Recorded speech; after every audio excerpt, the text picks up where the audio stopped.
world is a global village.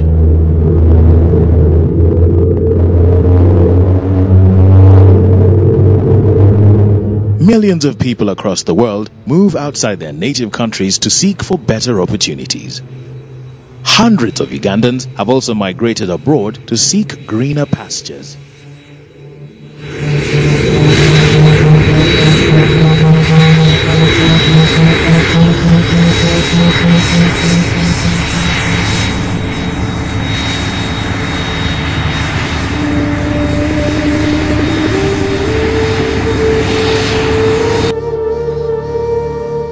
In this competitive world, they eke a living to make ends meet and also send money to their relatives back at home. I was born in Uganda. I've lived in Sweden for almost 30 years now. I work and I reside in Norway, the capital Oslo. I am a pastor for the last 23 years in Sweden, in a city called Gothenburg. I've been in Canada for 33 years. I'm a medical doctor by profession. These are the Diaspora.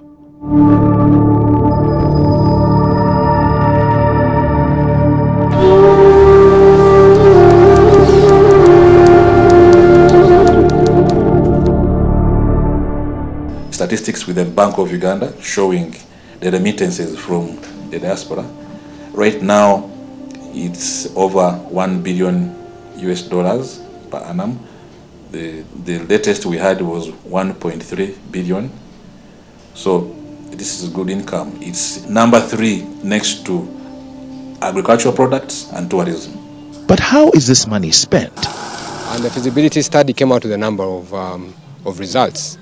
First of all, they discovered that the biggest proportion of remittances from the diaspora are for consumption purposes, and that's about 80%. This is enough startup capital for any investment.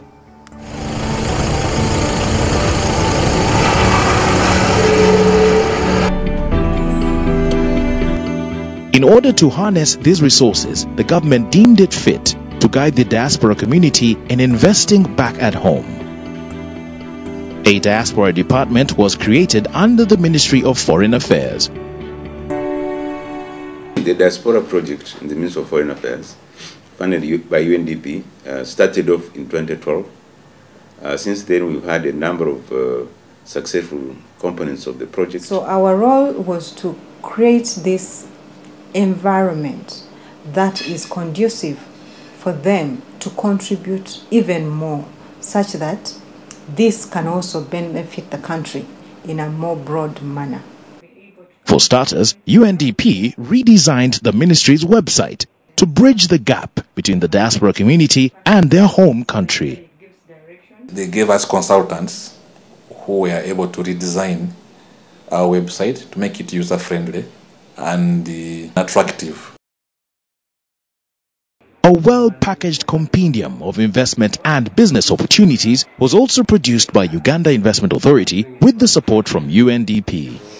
Every page of this business idea is just enough, if one is to read it, to make an investment decision, because it has got all that is required, that is the introduction, the process, what you go through, the production costs, the market analysis, and the profitability of the idea. As more diaspora people began sharing information, the idea of Home is Best Summit was mooted. Again, UNDP came in handy. And the best place to share these investment opportunities was Gulu District, an area that is fast recovering from the LRA conflict. A drive through this town reveals signs of recovery and resilient people who are determined to put the past behind them.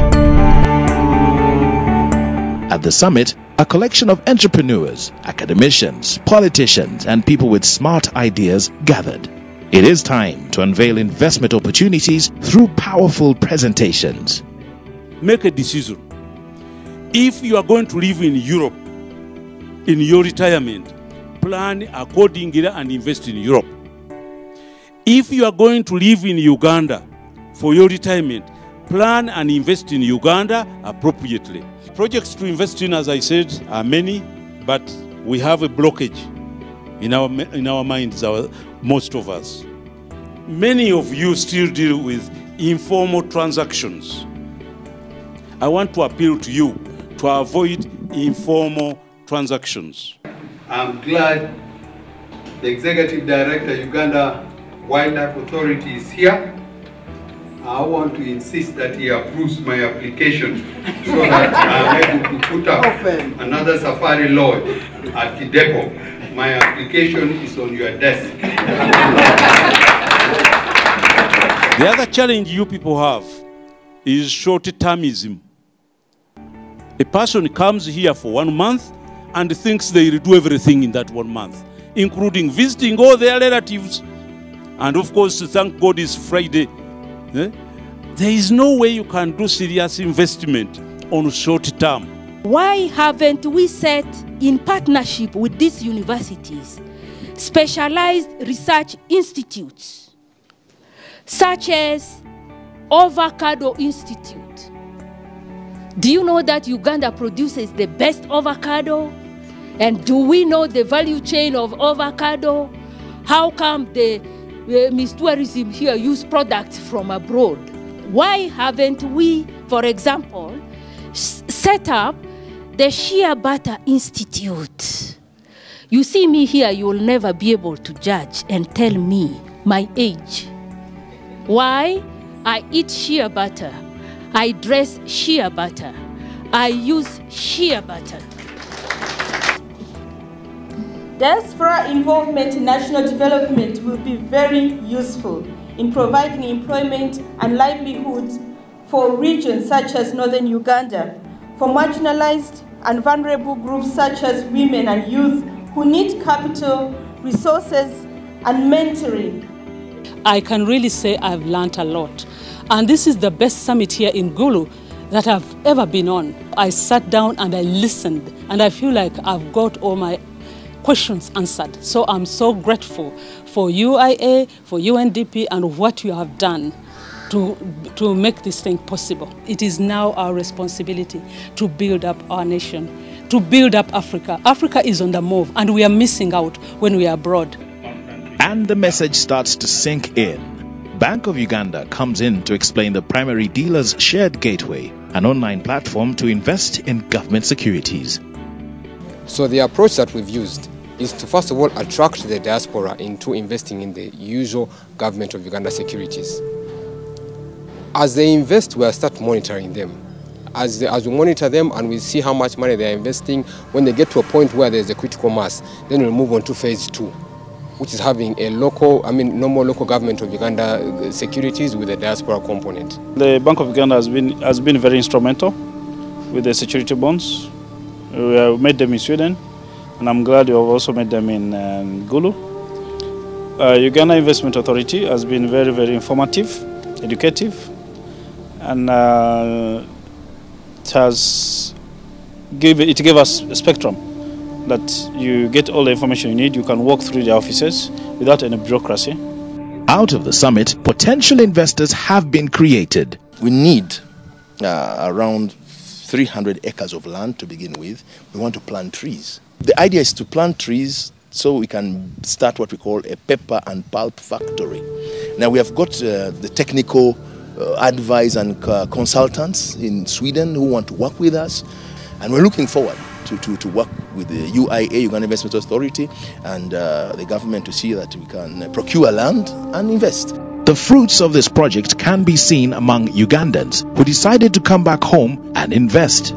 6 years ago, they had the first of these things, which was in Gulu. We had it in Gulu for 1 day, then we went back to Kampala. And it was during that meeting that the Vice Chancellor of Gulu University presented and said that Gulu University had land, but they're looking for investors to put up student hostels for the university. I started construction within 6 months of the agreement. 2 years later, the hostel was complete. It opened in August of 2013. I have 68 rooms on 4 floors. There are about 200 students staying there and planning to expand, So I plan to build another block maybe in another 2 years' time. I was in the US, specifically in California, until I decided that I should actually be an investor myself as opposed to facilitating others to be investors. I'm the managing director of Paragon Hospital, a leading private hospital in Kampala. I'm also the managing director of Paragon Fertility Center, a sister hospital establishment which looks at fertility treatment.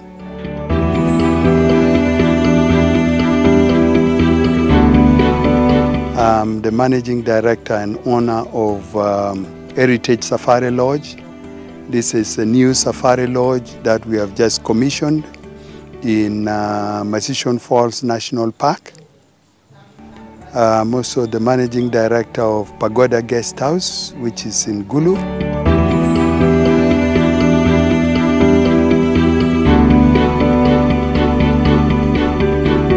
Those are projects that are now commissioned, active, and running. Having worked in the UK, I've built up a skill base which has helped me to come and do something which I think there was a gap. We are the only Ugandans who are selling clean cooking gas out of the so many companies in the country. Whoever thought that a toilet, somebody would ever cook food using toilet energy? So, which means that anything in Uganda can sell. Okay, I know. Like in 2010, we had only 45 customers. From January to December, 45 customers. But right now, we're proud ourselves of having 6,000 customers. 2 people working for the company, that's 2010. But right now, we have around 35 people who are directly benefiting from this business.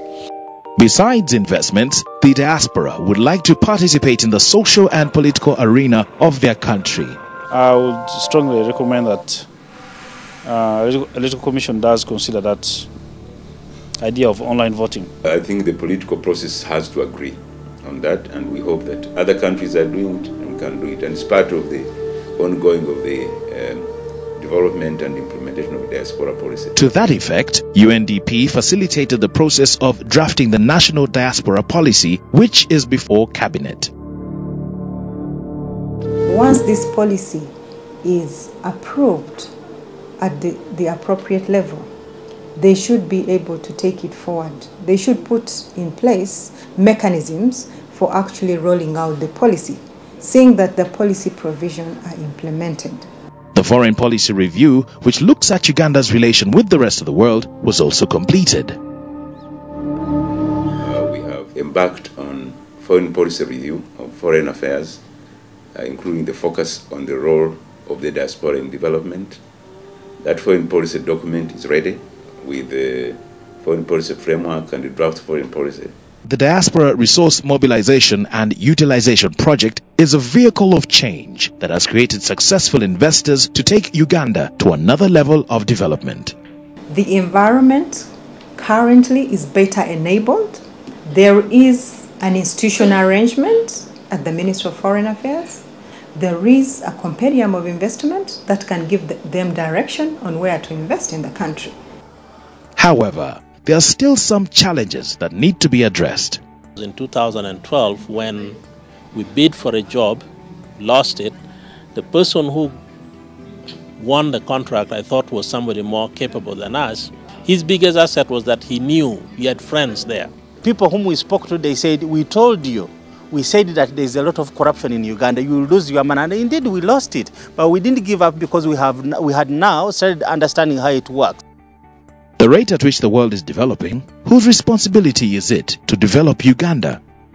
I believe that we Ugandans in diaspora, it is our responsibility to build up our country, Uganda. Through all the forums that we are having with them, we shall also endeavor to reach out to the diaspora, but we would really like to interest them to come back home and invest.